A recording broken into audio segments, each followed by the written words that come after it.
really trying to do. They're trying to delay the fight, right? In this early stage, they're actually trying to delay the fight, right? I know we said that, like, Justice's comp can have a passive advantage if they get to fourth point, get to build their ults, yes. But right now, Outlaws need a little bit of time to take control of the flanks, to force out the DPS like they have just done, right, with the Sombra.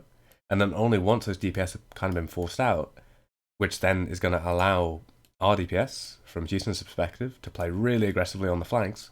Only once we get to that position do we then actually want to fight, right? So until we can clear these DPS and take control of the flanks ourselves, we do not want to fight, right? Which is why we see them backing up, which is why we see them delaying, yeah? So right now it's in Outlaws, it's in the interest of Outlaws to actually slow down this fight, yeah? So it's really good here.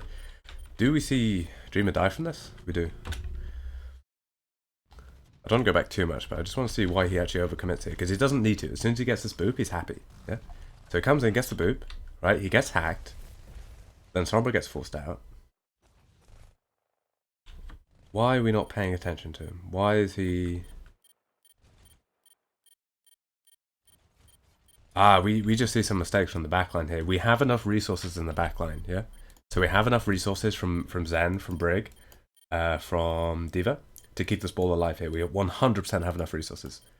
We'll go back just quickly and see, right? But like we know that there's some sort of communication issue which is delaying how quickly the resources are getting to the flankers, yeah? And again, we know that the strength of this comp is pushing the flanks, taking control of the flanks, right? Which means that every player on this team has got to be ready to immediately put resources onto the flankers. As soon as the Tracer takes damage, as soon as she's in trouble, she's getting Discords on her side, she's getting Harmony, she's getting Brick Packs, yeah?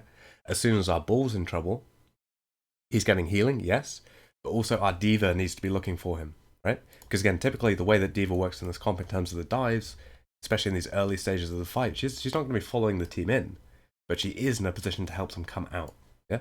So Bull will go for these types of engages, you know, maybe even a slam here, right? He's going to take loads of pressure. Hey, maybe he gets hacked like he did here. He's going to take loads of damage, loads of pressure. Everyone on the team is going to be looking at him. Now, because the enemy team are focused on the Bull, our D.Va has the freedom to walk up and matrix him out, right?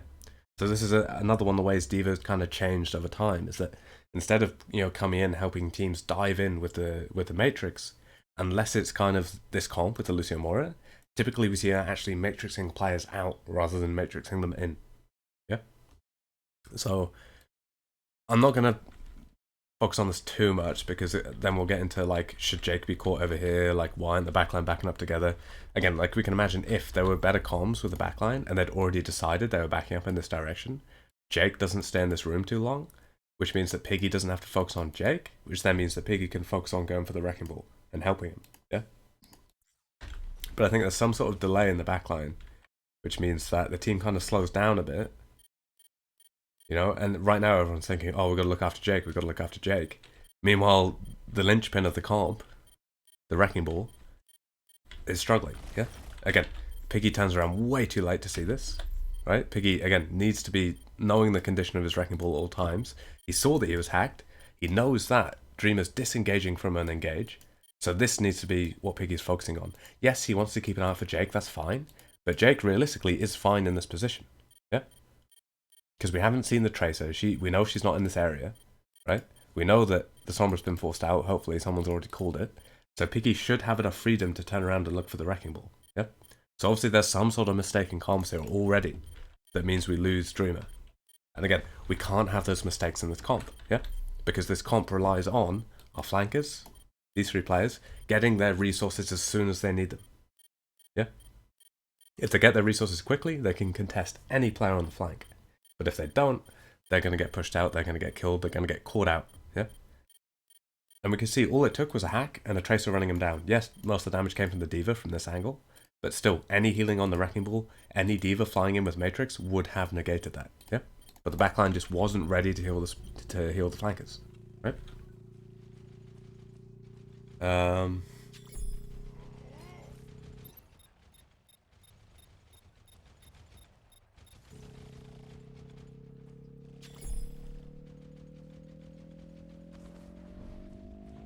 Do we contest in time? We don't contest in time. I don't really care about that too much. I'm kind of also interested in the way that the DPS get pushed out themselves, right? Because our Sombra already gets pushed out. And I guess our Trace is kind of stuck in because she thinks our Bull's still alive. Again, I don't want to spend too much time on this fight. I just want to kind of set the scene for the rest of these fights, yeah? Again, we're looking at Happy right now, mostly. So he's on the flank, he's cleared the Sombra. In his position, he's fine. Linking on the backline, that's fine. Yeah, okay. It's okay that Dante ends up in this position here, but I don't think he needs to, right? Again, I don't want to keep going back, but I just want to kind of... I kind of want to get in my own head, like, the types of things I want to look out for, because... No, actually, Dante in this position is fine, but, like, right now it's fine, because he knows that the enemy team are rotating in this way, which means that he does actually kind of want to stick with the backline. Because, again, what is Justice's comp relying on? To fight, it needs the monkey bubble, right? A huge amount of DPS in this comp actually comes from the Sombra. So if he's back with the team at the start of the fight, during this first rotation, not only can he spam for free, but he can also instantly break this monkey bubble as soon as it comes in, right? Do you think if Outlaw's backline has more camera time on their flankers, they will naturally rotate? Yeah, 100%, right? Because if they see Bull pushing this way, Trace pushing this way, they'll know that this area of the map's safe, right? So again, a lot of it is about camera time, right? Because Jake stayed in this room too long, and he was even turned around looking at this doorway a bit, right? It meant that our Zen was looking this way, and it meant our Diva was also looking at Jake, right? Which meant that we didn't get the peel in time for the ball. And yes, before that, I don't know exactly what Jake was looking at, I guess we'll see it in a second here, but it should be obvious that this is the way you want to rotate, yeah? Just because you see the enemy backline go this way, and you're trying to extend the fight. So you rotate into your strong side, right? And you know this is your strong side because your Trace is here. And you should know that. You should be able to see that. You can see the teammates through the walls, so you should know that. Yeah? So yeah, Dante's position here is fine. Because the quicker we break this monkey bubble, the quicker we can force him off point, right? I saw your video on camera time. It seems like such an important concept. Did I do a video on camera time? I've been meaning to do one, but I'm not sure. Maybe I did one around. I've been meaning to do one because it's like... It's something that I haven't seen other coaches talk about as much. Camera time, the only video I've seen on it was from a guy called Sexy. He was around ages ago. And honestly, like, that's kind of... I learned most of my early stuff from him. My kind of, like, the way I looked at the game, I learned from that guy. And he talked about camera time all the time because he was like a Zen player. So I do talk about it a lot. I haven't made a video about it. I really should. Yeah, it's such an important concept though, because yeah, again, it's like when we're looking at these decisions, when we look at it from overhead, it's obvious, right? It's obvious where the mistakes happen. Oh, was Spiller? He made a video and talked about Sexy. Yeah, again, that guy was fantastic. He wasn't really in the game for very long. Only right at the start of the game, but no, he was really good. But yeah, like when we looked at it from overhead, it's the mistakes are obvious, right? So we're mostly thinking about what are the indicators? What are the indicators that, you know, this player or this player should have done something differently, right? And usually the indicators is to do with information. How much information do they have? One of the main ways to get information is obviously just looking around, right? But we still see players forget. So, yeah, so Dante's position's fine. Happy's position, good. Yeah, we're happy with this so far. Live comes in. Again, Jake's here. He sees there's no one ahead of him. He should already be rotating, right? I think this is kind of where the problem is, because Jake should already be rotating. I would be happy for him to commit his bash right now to go in this direction, yeah? Again, you want a quick rotate with this comp. If you're slow with the rotate, it means your Zen's going to be slower getting on the angle, right? And we can also see that because we're slow on this rotate, it means our ball actually dies, right? Again, super slow from Jake here. Right? The bash in these early stages is more important for a rotation. He's not going to need to stun traces. He's not going to need to stun monkeys. The only time we're looking to stun this monkey is if the monkey dived here instead. Then Diva, Sombra, Zen, you can all break his bubble really quick. Then we'd stun the monkey, then we'd kill him. Right? Because the monkey jumped on top, we don't need the stun. The only thing we need it for is to get away. And even if the monkey did jump straight onto Jake, it's better for him to use that stun to get away and stay alive, right? So because we see this late rotation, and honestly I think most of it's Jake's fault by looking at it a second time, it means that Dreamer gets caught out. Yeah? And again, like that's the kind of way that we need to play against this comp. We need to be ruthless, right? Again, they're spending most of the time, there are two ways that we need to be ruthless, right? First is with punishing these players on the flank, because yes, we have ball, we have three flankers, and we have the support to brutally punish these players on the flank, right? The other thing that we have is trances, rallies, EMPs, mines, even, right? Lots of ultimates that we can use to push in frontline, break the monkey bubble, even break the monkey, right? Because again, this comp, very, very reliant on their monkey bubble to stabilize and heal up. If we're taking away that stabilization, and they can't keep going for those little rotations where they go in, skirmish a bit, go out, heal up, and then go back in on the next monkey bubble, right? And again, we're not even talking about jumps, we're not talking about dives, because typically we'll see them come in, use the monkey bubble, skirmish for a bit, then jump back out, right? If they don't have the ults that let them actually push, right? By using EMPs, minefields, rallies, trances, by using them aggressively to disrupt this, we're taking away the main thing this comp is relying on. Yeah. And again, if at the same time we're also brutally controlling the flanks, what it means is even if Justice get away with one of these pushes, they don't have that critical off angle that is going to let them actually net a kill from one of those pushes. Yeah. So I hope that makes sense. I'm looking for. I'll watch that video on camera time actually, because I'll be interested to see what he has to say about it. Because I feel like that's one of my concepts. Well, not like my concepts, but it's one of like my favorite ones. Like one of the ones that I feel like I really understand. I'll be interested to see what he has to say about that. Who on earth knows what Justice is going for here? Let's have a quick look. Right. So, you see the MP, you get the kill, yada yada. What the other thing that we want to see from Outlaws is them constantly rotating their backline like they're doing here, right? We never want the backline to be in the same place. We want to be always finding new angles for our Zenyatta, right? And remember as well, if we're rotating him around and we put him on this angle, he fires some shots from here, enemy team has to invest resources to deal with that, right? Maybe they rotate to a new position, maybe they even jump him, right? But because we're forcing the enemy to use resources in a predictable way, it means that our Zen can always run away, he's not going to get caught when they do that. Yeah.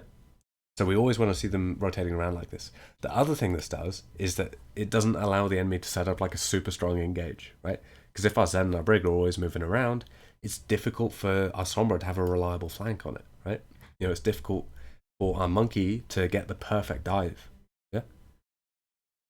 Just because the enemy Brig and Zen are always rotating, right? So that's what we want to see. We want to see our Zen finding new angles. And we want to see him finding them quickly as well.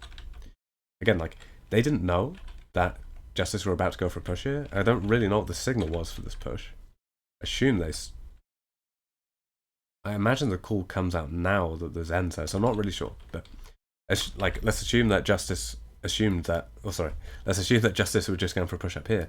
Like, Outlaws don't know that Justice are about to do this, but because you're rotating your Zen around, it doesn't matter, yeah? Because he's always going to be in a new position, and the enemy team are always going to need an extra second or two to react to the fact your Zen has moved to a new position, right? And if you're making the enemy team use those kind of valuable seconds from their engage, trying to find out exactly where your Zen is, then your chances of surviving that gauge are going to like really increase, right? So really nice to see this types of rotations. And again, it's like our moira kind of phase up the stairs. I don't know what she's expecting to find up here. Go straight for the coalescent, and yeah, it's alright. Nice pulse bomb, nice trance for the MP as well. Still not terrible from Outlaws. Like, I won't go back and talk about that one just because we do have 3 maps to go through, but still not terrible from Outlaws, right? Because we can see because they did that opening rotation, it was actually a fairly expensive fight for Justice, right? Like we're happy with that. That's okay, yeah. Like we're still making an aggressive play, and if that pulse bomb didn't hit, Jake rallies afterwards, and chances are Outlaws win the fight, yeah? So I don't really want to go back and look at the pulse bomb, see if Pika had a chance to eat it, whatever. But if Jake didn't get pulse bombed there, and again, maybe Jake had a chance at not getting pulse bombed, that might be true as well, then as soon as the trance starts to run out, we see the rally, and we see Outlaws probably actually win that fight, yeah? So still good fight from Outlaws. The reason why it was actually working okay was because we saw that aggressive Zen rotation, yeah? He wasn't staying at the back where he was safe, he was pushing forward, forcing a fight, yeah? Once Cart gets kind of here, once Cart kind of gets past this way, we don't really see teams care about it too much. Like this push here, really annoying to contest, right? Because it basically, whether you can contest cart or not, relies on who actually controls the castle. Yeah. So once we see payload kind of get to this area, we don't really see teams contest it, right? Like we have all those matches in comp, right, where we have payload like here or even like back here, and we just have like 5 or 6 players like on both sides just brawling it out on the bridge. We don't really get that in pro games, yeah, because they know how important the castle is. Because if there's a brawl going on cart and someone's Kree comes up top, or like a soldier peeks here, or maybe not there actually, but like you know what I'm saying, right? Like if a DPS peeks up top, or someone gets around on this flank, right? That's going to decide who wins the fight on cart. So typically, we don't see teams contest cart like around this area. Yeah, we see them fight, and we see them fight for castle. Anyway, let's go back a little bit and see what actually happens. I'm sorry if my coughing is too loud. I wanted to stream though, just it's been ages. I've been really ill, but I think I'm getting better. Right, so we know they're staying up top. We have the Sombra scouting, which is perfect. We have the Tracer pushing in. She sees the Lucio, goes straight for the pulse bomb against. Oh shit, it's the monkey. It's good. We'd like to see Primal's out already. Perfect. Hopefully now we see rally from Jake. Okay, we don't need it. That's fine. I still would like to see the rally. I think we might just about get away with it, but that's way too risky for my liking, right? Like, I'd rather see Jake just commit the rally to allow his team to push in, play aggressively, to allow his Zen to push forward and build as much trance as possible, than just to kind of risk it, right? Because if we had slightly better coordination between the Primal and the DPS for Justice, then chances are they get those kills on the supports. Yeah. So I'd like to see them actually press the advantage with the rally. And I wouldn't even be that fussed about it if Justice just kind of disengaged, right? Like I still think the Outlaws need to make those types of plays. Let's see actually. Let's see if the DPS messed up for Justice there.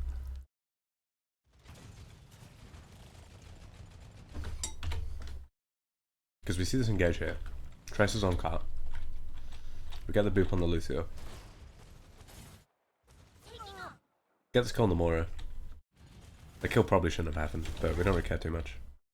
Yeah, it's like we have Sombra in this area, we have Tracer in this area. We should be killing the Zen. Yeah, he should be dead.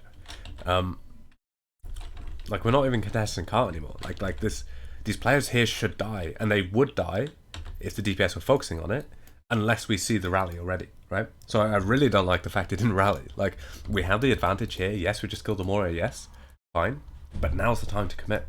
Yeah. Now it's time to push forward, press the advantage. Because this isn't a one fight yet, right? And again, it's like, looking at these players here, how different would this be if... Sorry. How different would this be if there was slightly better coordination between the monkey and the DPS, and the Tracer knew the monkey was going in? She was looking in this area already. Sombra as well, already looking up, right? Do we get the kills on this end? Probably. Yeah. Instead, it's kind of unlucky, and our Tracer ends up right in the middle of the team and gets forced out. Whereas if our DPS was still in this angle, right, chances are we're really, really close to killing these supports. Especially when this Diva Bomb comes in too. So there's a huge amount of risk the team goes under just because we don't rally. Yeah.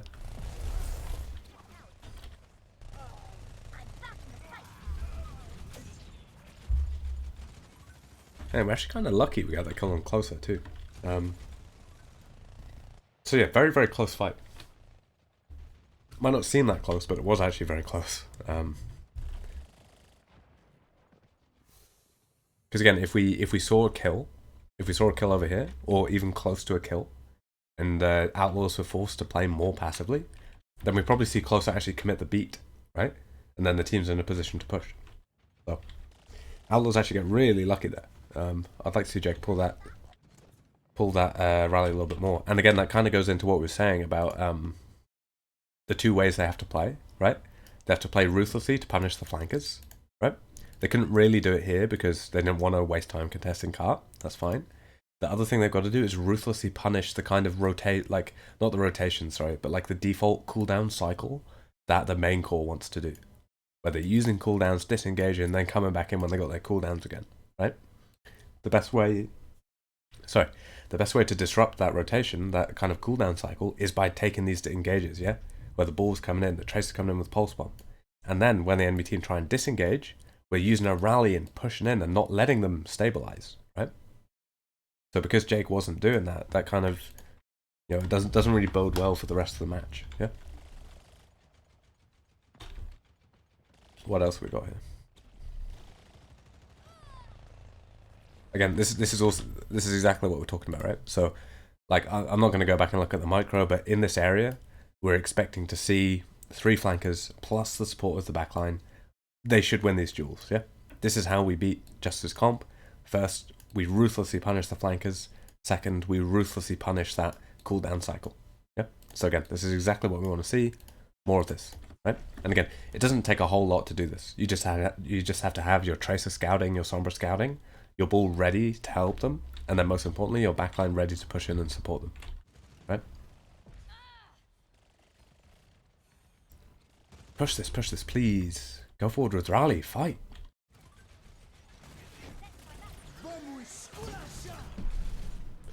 Oh, okay. I feel like Outlaws are in a really bad position now. They had a great chance. I mean, it's not really a bad position, but you can see because, right. So let's go forward a little bit more and just see if anything happens here. Piggy dies. Bebe dies, which I'm gonna go ahead and say is Bebe's fault. Bebe just kind of messed up. But I want you to have a look at the difference between these two situations. Yeah. So back here when I was saying like, oh, you know, let's look for a rally. Let's have a look at how different these situations were. So how do we actually find this? Oh, we get a great hack on the Tracer. That's really good. Like dropping down from the high ground. Then we get this going. So then we see Dante die, right? So Dante's dead. Sure, okay, fair enough. He's dead. But what do we actually see, right? Like, does it matter that Dante dies? No, because Dante, when he died, he wasn't on an angle. Like, he wasn't on an angle. He was in main. So does it matter that he died? No, we don't care, right? What do we care about? We care about our angles. How many angles have we got? Well, we've got 3, basically, right? Because we've got the Tracer down here, we've got the ball up top, and then let's, you know, just say these 3 players are the same one, because they're all coming out this door, right? That is enough for us to push. That's enough for us to take a fight, right? What that means is now if we come in with rally, again, we're pushing in with rally with the knowledge that this monkey's just used his jump, and he's discorded, and we have 1, 2, 3 players ready to go down and push him. If we're pushing out with rally here, chances are we can actually catch some of these players, yeah? Or at the very least, force it, like, I don't know if Mag would even be able to disengage it, right? But at the very least, it's going to force out some ults, and even if somehow Mag's able to disengage, whole team runs back, then at least we're resetting in a position where our Sombra's now able to come back from spawn and take a flank, right? So we're in a great position to take a fight because we have 1, 2, 3 players ready to fight, and we have our backline ready to push with rally. So committing rally here, pushing onto this monkey with the Discord, perfect, right? We could do so much here if we went for that. But instead we wait. We decide that even though we have these angles, right, even though we have these fantastic angles, we've just killed the Tracer, we've just forced out the Sombra, so we know the enemy team have 0 angles at all. We still don't take this fight. Why? I don't understand. Doesn't make sense to me. Yeah? Because then what we see the team disengage. We even almost kill the monkey, right? But then what we see, because we disengage, again, they use the sandbar here, which didn't really need to do. But then, what do we see? We see when the rally comes out, back here. Where is it? The dive comes in, rally comes out here, right? We don't really have any angles, yeah? I know that the kind of team pushes in, and they leave Bebe on cart, which probably shouldn't happen, right? But like, before they kind of took this dumb dive and started rotating up here, Outlaws didn't have any angles, right? Because they're all kind of, not even this far across, they're kind of all in this area here. So, when they commit the ults, how on earth are they ever going to catch anyone, right? Again, they get really lucky here, and Bebe gets abandoned and left to die, right? Which is obviously a big mistake from Justice. But if it wasn't for that mistake, then Justice would be in a fantastic position, yeah? Because they'd have 6 players, and they just traded for Piggy, right? So, and they'd forced out rally, yeah? So, Justice actually were in a very happy position that fight.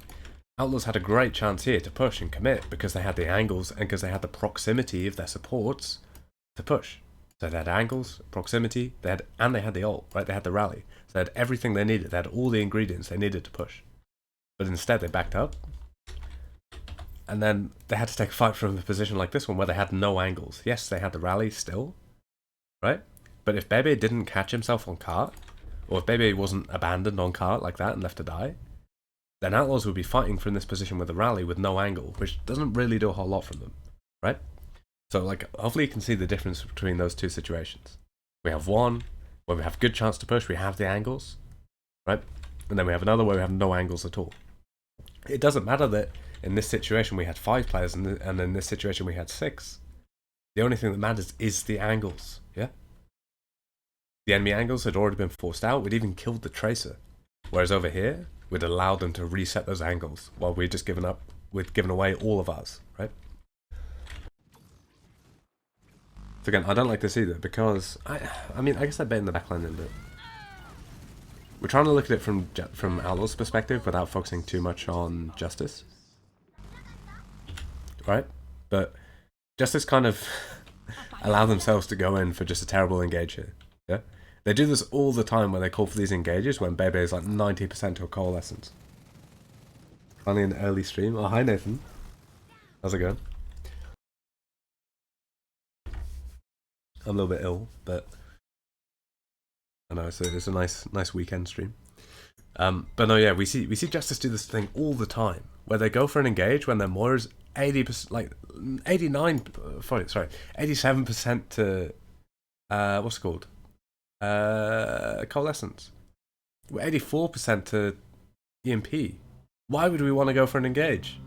Why would we not just want to skirmish? You know, push point a bit, you know, try and see if we can do anything on the flank, right? Anything, right? Why would we want to go for like why would we want to dive across this distance? Yeah? And again, it's similar to kind of what we were seeing on that Anubis map from last week. Yeah? So, again, I don't know why Justice is taking this engage. If they took a little bit more time, Outlaws would be in a very, very difficult position. Because where are they? They're stuck in this area of the map. This doesn't count as an angle, alright? It doesn't really count as an angle. The only time it counts as an angle is if the enemy team makes the decision to commit a Winston jump here, jumping all the way in and onto the backline. Like, who knows what Mag sees that makes him want to go in here? Because this isn't really this. I'm not sure. I don't know. I don't know how to talk about this from Justice's perspective, right? But we've talked a lot about the Lucio Moria, so I want to focus more on Outlaw's perspective. From Outlaw's perspective, they are not in a good position, yeah. Before this dive happens, because Justice can skirmish for free. Justice can walk up, even just here, right? They can walk up, skirmish, get out for free, because Outlaws have no angle. Because the backline's over here and the flankers are over here. So Justice can just go in, out, in, out, in, out, till they have the coalescence, till they have the EMP, till they have the primal even. And then just take an engage with those ults, yeah? Which is what they should have done. And Outlaws were not in a position to stop Justice doing that. They're very lucky that Justice didn't do that, but Outlaws were not in a position to stop Justice doing that, right? And that's the point I want to try and make. Isn't the entire comp based on building coalescence? Yeah, 100% it is. It is. And, like, this is what I don't understand. Like, I like Bebe, and the stuff I see from him usually is quite good, but surely he's screaming at his team not to just stop doing this. What I kind of worry about is that I think that, like, Mag ends up calling for loads of dives going in way too early before the team's ready. Like, he does this all the time. Like, I don't know if that's him. I don't know if that's him and maybe Decay trying to call for them. Because we do see that a lot. As soon as Tracer, like, gets in a position, he calls for Mag to make these big dives. But it doesn't work versus these comps unless you have ults, unless you have the rest of the team in a position to push in behind you, right? Taking these types of dives, it means you don't have it. So simple mistakes. Simple mistakes. Costing them fights. Maybe it's ego plays from Decay. Yeah, that's my feeling as well, right? I don't know that for sure, but like he's here fighting on cart, sees people contesting him. He's like, oh, I've got pulse bomb. Maybe that's why he calls for it. Yeah. And again, I think maybe Decay and Mag are like, fuck this shit, we're better than everyone else, we're going in.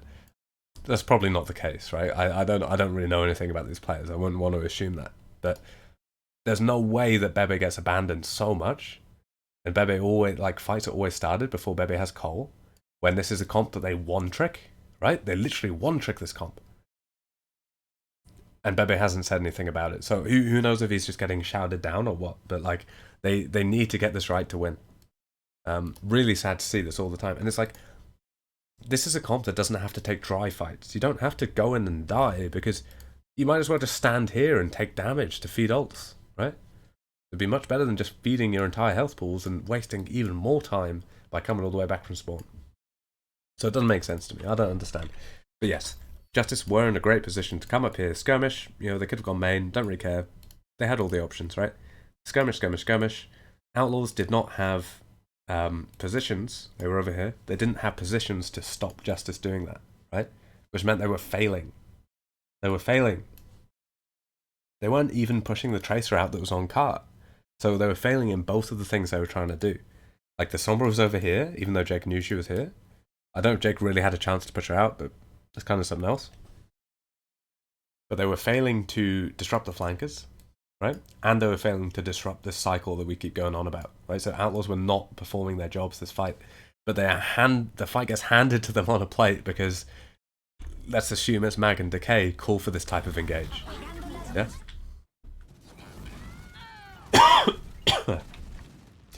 And yes, we do get the pulse bomb. Well done, Decay. Hits the pulse bomb on the brig.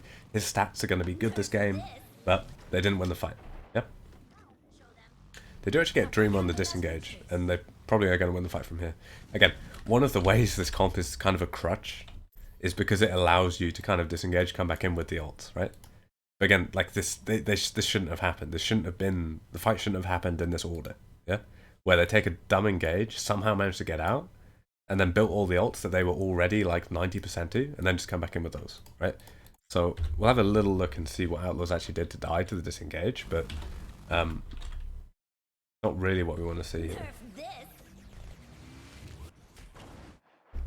Okay, Decay just, sorry, not Decay, Dreamer just fucks up and slams into a bomb.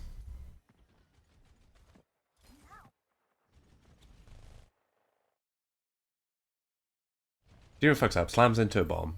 The flankers aren't controlling the flank. The backline's running away. You might have a chance to run out here and retake. Slash primal from Mag. Pays off as well. Yeah, okay, cool. But again, we can think about the problems Outlaws actually had here were caused by the fact they were in this position where they couldn't punish the disengage. Yeah? Whereas if they had decent flank control, you know, let's say they had, you know, Tracers over here, Sombras over here, the backline was still here, right? If they had those positions and Justice went for an engage, then these flankers are able to ruthlessly punish that cycle, yeah? But because they weren't focusing on the flank control at the start of the fight, they weren't in a position to punish that disengage, and so they ended up dying, right? If you allow Justice's comp to do those cycles in, out, in, out, in, out, they're going to build the ults, they're going to kill you, yeah? You see the EMP in the front line. It doesn't do enough because we're only catching the tanks. And then we're really late on this rally too. Which is, again, is the same thing. So the issues with the flanks, yes, I talked about them. We should have taken an engage with angles. Was there a way we could have kept the angles? We could have waited a little bit maybe. Because again, our Tracers are actually kind of happy here because she had the Brig's End supporting her. We could have waited for the tanks to kind of get up on this corner a little bit. Jake was still in this position. He's still in a good position to rally forward from. Don't really care about that too much. Now we're looking at the rally, the timing of the rally. Why have we not rallied already? Right? As soon as we see these tanks EMP'd, right, in a shit position, why are we not rallying? The only way we're going to survive this nano primal is if we have an extra 100 armor, right, for our Briggs and our Zen. So why are we not pulling it now? And making sure that not only do they use the primal as well, but that he doesn't kill anyone with it, right? Like, we're playing in a way that we're forcing the nano primal out, but then we're forcing it out and using our rally defensively. Yeah? Like, we're too afraid to push. Yeah? Again, like, and hopefully there's enough communication between the backline, there's enough trust between the backline, that Crimso's in a position to walk forward, because Crimso should be walking forward. He shouldn't be playing at the back. He should be going forward. He should be shooting this Lucio, shooting this Ana. Yeah? The rest of the team should be in a position where they can support Happy in this duel. They can't be playing at the back. They need to be pushing. They have the advantage from the EMP. They have the rally to push forward as well. They cannot allow Justice to go through these kind of stabilization cycles where they're coming here, walking on the corner, not even using any cooldowns, right? Taking an EMP, then just walking back and re-engaging with a nano with a primal. Yeah? Like, that can't be allowed to happen. The EMP, fine, it was okay, don't really care about it too much. Would have been nicer if they had more angles, but fair enough. Because he had to build the EMP before they pushed in, couldn't really have a great angle. That's okay, don't really care, right? The thing I care about is that Outlaws are not ready to push in and capitalize on the EMP in the first place, right? Jake, too slow with the rally. Crimzo, too passive when he knows that the team has a rally, right? This is what I don't understand. It's like I play flex support, I play Anna, I play Zen, right? If my brig has a rally, I'm ready to go. You know, I'm on the corner. I'm ready to push. I'm ready to fight. Right? You need to be, because you're trying to min-max everything you can do. Right? So it just makes me sad when I see these players playing further back. Yes, you're going to take more damage. Yes, you're going to take more attention. But that pressure that you're putting on when you're going forward is the thing that enables not just you to shoot this Lucio, shoot this Anna, but the rest of your team to do whatever they want. Right? Like, teams need to be playing that cycle. They need to be ready to aggressively push as soon as they have the ingredients that let them close out a fight. Yeah? This Anna, this Lucio should be dead. They would be dead had the backline, including Dreamer as well in this position, been ready to push forward. Yeah? And again, the linchpin of that, the thing that would have let them push forward, would have been proactive communication from Jake, telling the team to push in with his rally as soon as the EMP goes out. Yeah? So again, I know a lot of people are quite big on Jake, but in this position in backline, he is not making the correct calls. He's not making the correct calls. He's consistently making misplays. And again, on brig, these things aren't really that difficult to understand. Like, I don't want to shit on the guy too much, but these are very, very simple plays that you would know if you watched kind of better teams play brig Zen. Yeah?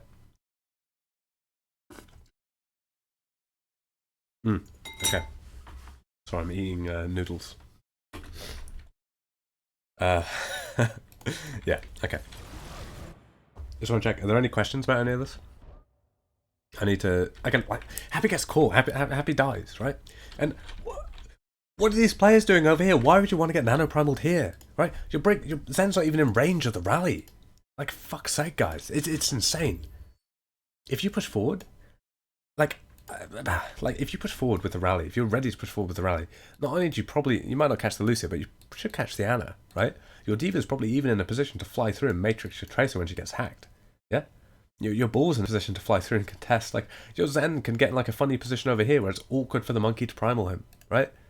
Your Zen can even push on to the Anna if she gets out here. You know, like, you have all these options, all of which are going to make it really difficult for Mag to find a good position to primal in. Instead, because we just EMP'd in frontline, then the whole team sat there just shooting instead of pushing. Now Mag's jumping in with a nano primal, and Crimzo has how much? How much has he got? Like 20, 30? 30 health. He's got 30 armor. Beautiful, beautiful. Right? That's going to save him. Sure. Like, it's fucked up. They do actually feel for it quite well, right? Not going to disagree with that. They do actually. I thought Mag was just going to jump on him and body him. Like, maybe he got whip shot over the top. I don't really care about going back and finding out right now. But, like, we still see that make enough space for the rest of the team to push forward. And yes, while they didn't really get a whole lot, what's it done? It's bought us time to build sound barrier. It's bought us time to build Diva Bomb, right? We're coming up to another pulse bomb. So from Justice's perspective, they are very, very happy with the way that turned out. Yeah. From Outlaw's perspective, how do we want to see them take this fight? Right now, they're going to be trying to force cart, trying to bait the Rhine on. Once the Rhine gets baited on, then we're going to look to see ultimates get committed. Yeah, we already saw the pulse bomb.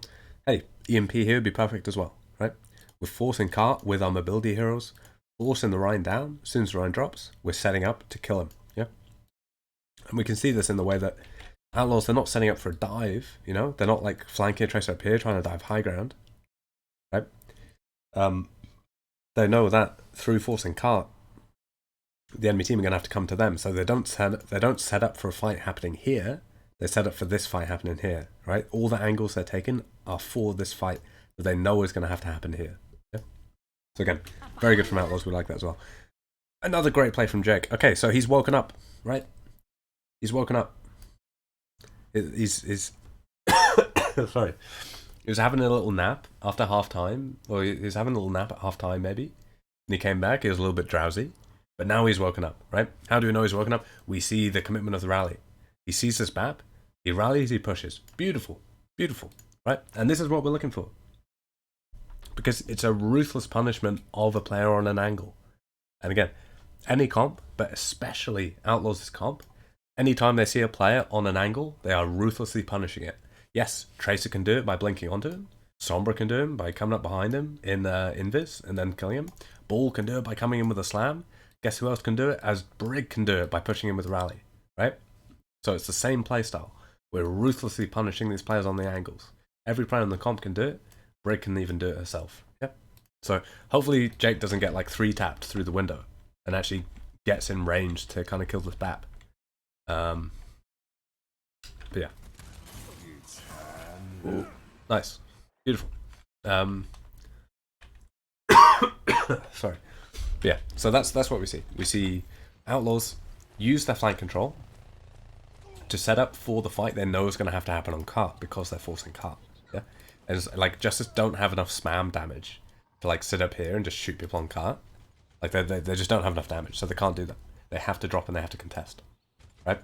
Because Outlaws know that they take good positions to deal with that contest.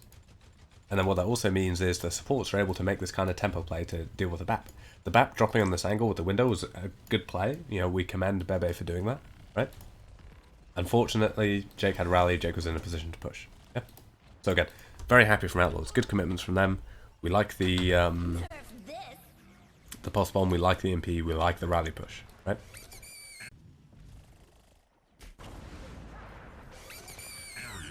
Again, like the mines on cart don't do anything for us if we don't have backline over here ready to push, right? Why are these players so far back? If they were still here, maybe they wouldn't want to play on this angle, but they could rotate down here, clear the tracer. They could have helped. Who was it? Was it their... Who was it? There was someone here, wasn't there? Oh, there is. Yeah. Yeah, so Happy's down here. If the backline was still over here, they can rotate around here, help Happy in this angle, right? Then maybe they see a chance to push with the trance, force out the MP. At the same time, they got Dante coming back with the off angle. So, like, it would be working out fine for them if the support line was more ready to commit to these fights. Yeah. So, like, we can see this passive play from Outlaws. Again, what are we looking for when Outlaws are playing versus Lucio Moira? First, they are ruthlessly punishing flankers. They are forcing that Sombra, that Tracer, to stay grouped with the team. And second, they are not allowing Justice's core to do this kind of, you know, engage, disengage, engage, disengage until they get the support ults, right? One of the main ways to punish them doing that is by having the flank control in the first place. So pretty much every time we're expecting them to take the angle control and then use the control of the angle to stop Justice doing those little disengages, right? The best way for Outlaws to do that this fight would be for their support line to, you know, maybe stay in this doorway, maybe even help the fight over here, but ignoring the fact they didn't help the fight over here, they should have stayed in this doorway. If they wanted to rotate after this and come around here and clear the Tracer, that would have been great as well. Yeah? Again, it wouldn't have taken much, you know? Jake can even bash over to this doorway, whip shot the Tracer, chuck a pack on Happy as Happy comes up, right? Again, I don't care about the micro, but like it will make sense to those players if they know that they want to commit to a fight here. Yeah? Like we shouldn't... I know we're pushing cart, so it doesn't feel too bad, right? But like we still have a chance to make this fight so much better. And again, like we see it with the mines. The mines don't do anything for us if we don't have a support line ready to take ready to take advantage of the space it creates, right? This Tracer has been forced into this position, can't play anywhere else. If our Zen Brig come around here now, we kill the Tracer, yeah? Or force her into Happy, who then kills her, right? Sorry. So again, I don't really care too much about the micro, but again, like, oh, look, the Tracer even runs away, comes this way. She doesn't even need, Happy doesn't even need the help to push out the Tracer, right? But because the Sandbreak have already run away, then in no position to help the team. Look, the rest of the team's coming back. They're ready to fight, yeah? So why are we not seeing the backline commit? Why are we not seeing them ready to follow through, right? Every time Justice's comp pushes in, they run out of Monkey Bubble, right? The Monkey drops low. We run out of Matrix. Tracer maybe has to recall. Sombra maybe transfers out. We run out of the Moira Orb. You know, we no longer have the amp from the Lucio. They're low on cooldowns, right? What does that mean? It means the rest of the team has to be ready to push in. Happy's ready, Dante's ready, even Dreamer, the one that got engaged on in the first place, he's ready. But who isn't ready? The backline isn't. The backline's in fucking Narnia. Yeah? What are they afraid of? Are they afraid of an EMP? I don't know. So hopefully you can see. Hopefully you can see why I don't like this, yeah? Like, they should have been playing in this room. Maybe before they should have played further forward. I don't care about that. But when we're looking at this fight here, they should have been playing in the room. They should have been helping by breaking the monkey bubble super quick. Maybe even fighting, pushing forward as soon as the monkey bubble's broken, trying to kill him, right? If that didn't happen or whatever, like they didn't feel like they could do that, they can still rotate this way, deal with the tracer, yeah? And help Happy re-engage from this angle, yeah? Again, they have the options. Are they afraid of an EMP? If they are, they shouldn't be. Because by fighting here, you're forcing out the EMP. And if you're forcing out the EMP, it's very, very easy for Crimzo to react in time to it. The only time that Overwatch League Zens don't react to EMP in time is when the enemy team's allowed to engage for free, yeah? Whereas if your team is the one that's forcing a fight, and your team effectively is the one that's forcing the EMP, or deciding the timing of that EMP, then Crimzo's actually going to be able to react to it in time, yeah? You're not going to EMP the team if you're... you're not going to trance to save the team if you're standing over here, yeah? So, like, we're not looking to run away versus EMPs, we're looking to start fights, we're looking to pressure the enemy team, we're looking to force out enemy ults, and if we're forcing out enemy ults, it's much easier for us to react to them with our defensive options. Yep. Again, same way as we're using sound barrier. We're using our trance to give us the confidence to play aggressively, and then we're using that trance to actually allow us to play aggressively after we've played in that confident way. Yep. And again, let's look at this too. Why does Dreamer die? Does he die because of the hack? Because of the diva? No, he dies because the tracer got on the flank. Yeah. How did the tracer get on the flank? Because our supports, who were previously in actually quite a good position over here, rotated away. Yeah. Again, the support should have been here, contesting the tracer, even pushing the tracer around here, right? If they were, Dreamer wouldn't die, team would be in a good position to engage. If the EMP happened, Crimzo would have had heaps of time to react to it, because his team would be the one forcing out the EMP. Yep. Sorry, I know we talked quite a lot about that fight, but I really just want to get that point across, right? I really want to get across the type of play style that this Briggs End comp is trying to play versus the Lucio Moira, right? We spent a lot of time talking about how to play the Lucio Moira. Now we're talking about how we need to play the Briggs End into it. And a lot of it is with this ruthless punishment, both of the flanks and of that cycle, where the team's pushing in, using their cooldowns, then coming back. Yep. I guess we talked about the matchup with Ana. Basically, the issue that you have with the Ana here is that you have to play a whole lot slower than the Moira does, right? Because with the Moira comp, because you have the Lucio, because you have like the Reaper as well, you know, just because of the way that the main core of this comp sticks together with the Sombra playing off angle, it means that when they go in, they're not using their monkey jump, right? Whereas for an Ana comp, the only two options they have is either the monkey stands still and takes poke damage, or he jumps in and goes for a soft dive, right? Versus a Moira comp, you can't really do either of those things, because if he stands in front line, this is going to happen, right? Where the team's going to rush in, he's going to get coalescence, the Reaper's going to hit him in the face, he can't stay there, he's going to have to jump out, like, immediately, right? And because you're playing the Ana, you're not in that same type of, you don't have that same comp that lets you stabilize really quickly, the same way that the Lucio Moira does, right? And obviously you're building ult so much quicker with the Lucio Moira, so it's like, it's going to be a struggle for Outlaws with this comp. And although theoretically they have better flank control because they're playing Tracer, because they're playing Sombra, the speed at which Justice play, if Justice are playing correctly, and they come around the flank to clear one angle, and then they push straight in before Outlaws have time to take another angle, then it doesn't really matter that they kind of don't have two flankers, yeah? And again, because they have the Reaper, it means they can just push straight onto the monkey and abuse him. And the Ana, it doesn't matter how much damage the Ana does. She's not going to be able to get a nade in before her team breaks the enemy monkey bubble, right?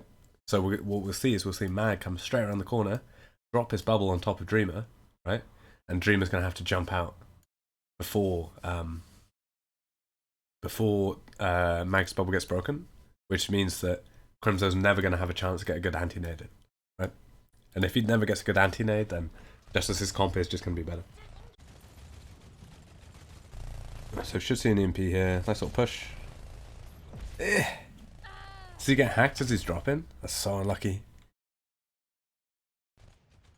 We're really getting bodied by Assassin here. We like, I wasn't sure it was just like a fluke, but this map, Assassin has been... We should have seen the EMP already though. We should have seen it like as Dante's dropping. He could even like come around here, use it to like boost himself back up on the ledge if he's like going for something funky. Like, but Assassin really has been... I think you see him as well. No. But Assassin really has been very, very slow. Sorry. Assassin really has been very, very good at controlling his flanks. Like, he got the hack on Dante at first point. Now he's getting another one. Theoretically, as the comp with the better flank control, Outlaws should be able to deal with this. Like, find Sombras, deal with them before they actually push in. But obviously Assassin is kind of evading them. Yeah? And again, hopefully, instead of seeing Dreamer kind of fight like this, maybe if we saw him putting more attention on finding Assassin's Translocator, might not be the easiest thing to do in this position. I don't know where it actually is. But we can see it this way. That's all the way over here, right? But if like we're putting more attention on that, then maybe Assassin isn't as confident to go for these types of plays. Yeah? I don't know too much though. But like also the other thing as well is Outlaws aren't really under any time pressure to go for an engage here, right? The only reason that Dante should be dropping here to fight is if he's going to EMP and the team's going to push in. Yeah? So like he puts himself at unnecessary risk by not just pushing with an EMP. Yeah? Like, why are we fighting here? Why are we contesting this position exactly? Why are we not allowing the payload to go past this point? The only reason that we would do that is if our backline is ready to push in and fight, right? Clearly they weren't. Otherwise we would have seen Dante use his EMP straight away and the team push in. Yeah? So, why are we committing players? Why are we committing ults to fight here if our backline's not ready to push in and help us? Yeah? If we wanted to wait for the rally, if we wanted to wait for like a better EMP opportunity, if there could have been one, like that was a great EMP opportunity, then we need to call for that and we need to not commit players fighting. And we can instead spend that time maybe looking around trying to find a translocator. One player up on high ground looking would have seen that translocator. Yeah? Like if these players don't understand that versus the Lucio Moira comp, a lot of their work is on finding that translocator. And again, they have a lot of time to do it because payload does actually move very, very slowly, right? And also, they're not even trying to fight because the backline Zen's like all the way back here when Dante drops, right? So they have a lot of time to look for it if they want. It's not even a question of whether they find it or not. It's a question of whether they can scare the enemy Sombra into playing more passively, right? Because if she's able to get away with whatever she wants because the enemy team never hunts down the translocator, she's going to go for these types of aggressive plays. How many times are you going to need to find a translocator? Once, twice, before she starts stacking with the team? You know? So, you need to spend the time, especially towards the start of matches, to pressure this Sombra. Make her think that you're going to find a translocator every time, and then she'll stop going for aggressive plays. She'll stick with the team. If she's sticking with the team, then you're going to have the angle control. Yeah? Happy wasn't going to do anything in that position either. Those mines are really done. Yeah, exactly. Like it's why are we trying to waste time? Like, these are the types of ults that we would expect from the other team, because we don't have an angle, right? If we had Happy over here, if we had our Zen break up here ready to drop behind and push in, then these mines, great, love them, right? But we don't. So all that they do, all these mines are enabling us to do is brawl in frontline versus the comp that is built to brawl in frontline. Yeah. So I don't. It doesn't make sense to me. I'm not sure. And then we allow ourselves to get dived on. Our rally, our EMP, both get forced out defensively, and then our Zen gets fucking pulse bombed in the backline. Like, yeah, I don't know. It's such a failure from Outlaws here. Such a failure. Like, they have all the ingredients they need for a good fight. They have everything they need. In the pre-fight, they can do anything they want. Yeah? Like, they have the positions, right? They're all on high ground. Beautiful, beautiful. They're all on high ground, before Happy blinks off here. They're all on high ground. They're 96 to rally, right? And they have EMP, they have pulse bomb, they have mines, right? There's nothing stopping them dropping off of high ground. Zen brig, walk further forward. You have a rally, so you got nothing to be afraid of, right? You walk forward. Dante drops, EMPs, right? And again, he's going to be able to EMP first because Assassin's not going to be able to react because Assassin can't come out of cloak, right? Dante very, very happy to come out of stealth because he's got much better flank control, much better range support. Yeah. Whereas Assassin is kind of forced to stay hidden because he doesn't get help from his team, and we can see that because Tracer's forced to play with the team. Yeah. Tracer's forced to play with the team because the enemy team can see her all the time. The only reason Sombra's able to split from the team is because she's invisible, right? So she can play wherever she wants, but she's got to do it while she's invis, right? Whereas Dante, complete freedom to, you know, come out of invis, drop here, go for an MP, maybe mines behind them, maybe he goes through high school and like drops in, mines here, I don't care, he can do anything he wants. At the same time, Happy, who's still up on high ground, maybe looking around for a translocator would be useful as well, right? And sees this translocator that we can see from overhead. Just blinks over it, kills it. Great, perfect. But even if he doesn't do that, he can engage from this angle with his pulse bomb. At the same time, we're dropping with the MP. At the same time, hey, maybe Jake drops with the Zen, with Rally, push in, kill. Such an easy fight to set up, right? And this doesn't even require anything on a shot calling level.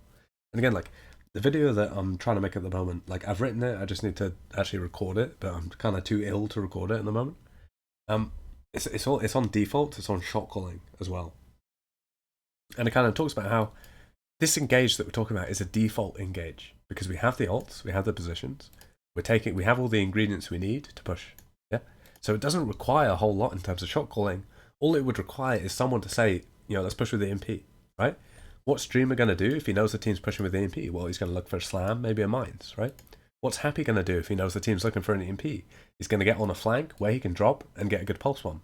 What's Jake and the backline going to do if they know the team's looking for an EMP? They're going to get close and they're going to drop and maybe they commit rally to push, right? So if the team knows we're committing with the EMP, everyone will make the right decision because it's a very easy decision to make. Yeah? But the call is obviously not there. So they completely fuck it. Yeah? Like, I don't know what we're, I don't know, it doesn't make sense. Like, why are we not seeing this EMP? Why are we not seeing the team push with Rally? Why are we then seeing Piggy just kill himself to contest cart? Why do we care about payload? Why do we care about where the payload is? Why do we care about where the payload is? Why? It doesn't matter that the payload's in this position. Yeah? It doesn't matter to us. The reason why we might want to take fights here is because it's very easy to drop onto the enemy team, right? Like, that's the reason we like it when we take fights here. We don't like the payload to get past. Because if the payload gets, like, here, a little bit more difficult to drop onto the enemy team, right? Not necessarily, but, like, if the payload's over here, it's a good position for us to drop onto the enemy team and kill them. So, why would we not just do that instead of trying to contest payload on and off? Like, what are we going to burn their 4-minute 20 time bank? No. I don't know, man. Doesn't make sense. Really ties in with the video on passive advantage. Team gets ingredients, all they have to do is play default and they'll probably win. Yeah, exactly. Right? Which is why understanding defaults is so important. And like, I kind of held off on making a video about it because I felt like they were universally understood. But again, the more and more I watch of these matches, like the less I think they are universally understood. So I don't know. Anyway, so we see them miss that opportunity. Not only do we see them miss the opportunity, but they use mines for it, Piggy dies for it, and Dante dies for it as well. What does that mean? It now means that Justice have all the space in the world to do what they want. Which means that Justice are the ones that actually end up starting the engage somehow. So when we're looking at this rally, which, you know, 10 seconds ago, and the EMP. So when we're looking at this rally and this EMP, which 10 seconds ago we were talking about how great it would have been to use from these positions, to drop in from the flank and from main, to EMP, rally onto the enemy team that was playing here. Right? Think about how much value we could have gotten out of that. We would have gone for that. Enemy EMP maybe gets forced, maybe even EMP the Sombra and Killer. Tracer EMP'd, all these players EMP'd. Probably see Mag have to, you know, use his primal defensively. If Closer doesn't get EMP'd, we see that beat out straight away.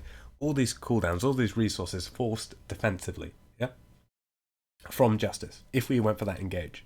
Instead we don't. We miss that opportunity for some unknown reason. Who knows why we decide to just drop players on one by one on cart and keep contesting. Like, clearly, like, we can't allow the cart to progress even though they have fucking 4 minutes left. But then after that, what we see is we then see Justice in a position where they start the engage. So all these cooldowns that we could have used aggressively, all these ults that we could have used aggressively, we now see them forced defensively. So the rally comes out as a response to the monkey coming in. Hey, the EMP comes out as a response to the monkey coming in as well. So you think, oh great, fine. But then what does that mean? It now means we see the sound barrier, which yes, it's used as a response to these, but it's still used aggressively because it's allowing the team to push. And what do we see over here on the left of the screen? We see the Tracer coming up. She hits the pulse bomb on the Zen. Despite the fact we put in this EMP, put in this rally, two of the strongest ults in the game, we're losing our Zen to a pulse bomb in the back. Would we have lost that Zen to a pulse bomb if the team was pushing in, staging a fight over here? No. Right? But they missed their opportunity, which means that even though they commit fuckloads of resources, those resources don't get them anything because they're using them from a position where they have no angles. Right? Where the Sombra is sharing a hitbox with the Zen at the start of the dive. Right? I really want to hammer that point home because it's a pathetic way to play a team comp that has the most flank control in the game. Yeah? So, I don't know. I hope that makes sense to you because it clearly doesn't make sense to Outlaws and it really, like, it doesn't piss me off, but it's like, it confuses me that these players don't understand it. It confuses me that no one's told them what to do. Right? And it's not a complicated concept, so I don't know. But they had that chance for an engage, they didn't take it. Now they're screwed. Yeah.